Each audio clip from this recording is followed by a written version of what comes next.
This from right now. All right, Chris, thank you. The center of American conservative politics is right here in downtown Phoenix this weekend. Americafest 2025 getting underway today. Thousands expected to attend the Turning Point USA event. It's at the Phoenix Convention Center. 12 News journalist Sean Rice joins us live now with a look at what's on tonight's agenda. And Sean, this year's event looks different from last year. What's changed?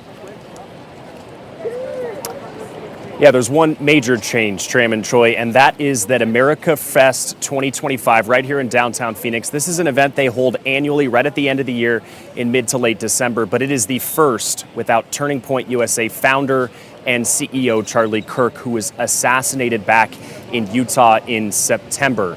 His widow, Erica Kirk, is expected to kick things off tonight, taking the stage in just under an hour to deliver the first of many keynote addresses from some of the most powerful and influential conservative voices, and thousands are expected to come right here to downtown Phoenix for this event. Let's take you to a post from Turning Point USA social media accounts this morning. They paid tribute to Charlie Kirk, as I mentioned, the first Americafest event without him here. They say that his absence is felt in every way, but they say what he built will continue louder and stronger than ever. This year's event at the end of the year really has been celebrated by Turning Point, and it celebrates what they have built over the years. They draw tens of thousands of people down here to Phoenix from all over the globe to hear speeches from various conservative leaders. This year, keynote speakers include Vice President J.D. Vance on Sunday, President Trump's son Donald Jr., and plenty more.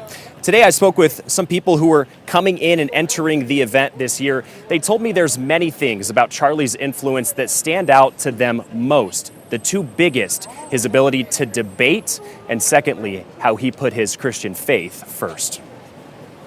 I think it's the debate that got started back and forth. What do you think? Well, here's what I think, and not going, well, you're an idiot. Yeah.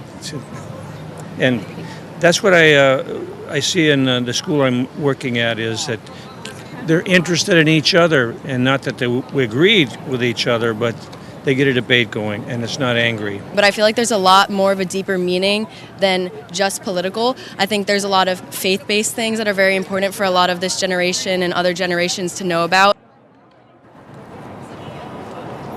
And of course, every year at this event, there is a heightened Phoenix police presence inside and outside of the Phoenix Convention Center. This year, I can tell you, they are incredibly visible. They are working to protect every attendee and, of course, all of the influential political figures that will be speaking here today. Let's take you back out here live.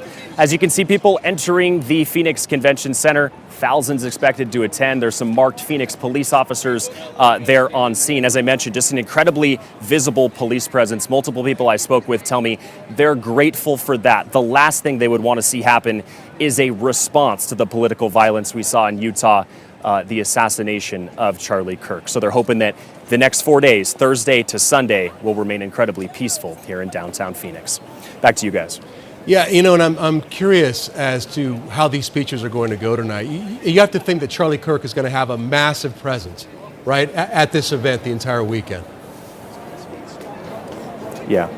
Certainly so. I imagine, as I mentioned, we saw some social media postings of what the inside looks like. There's tributes to him really everywhere you can look inside. His name, I imagine, is going to be spoken all throughout this weekend.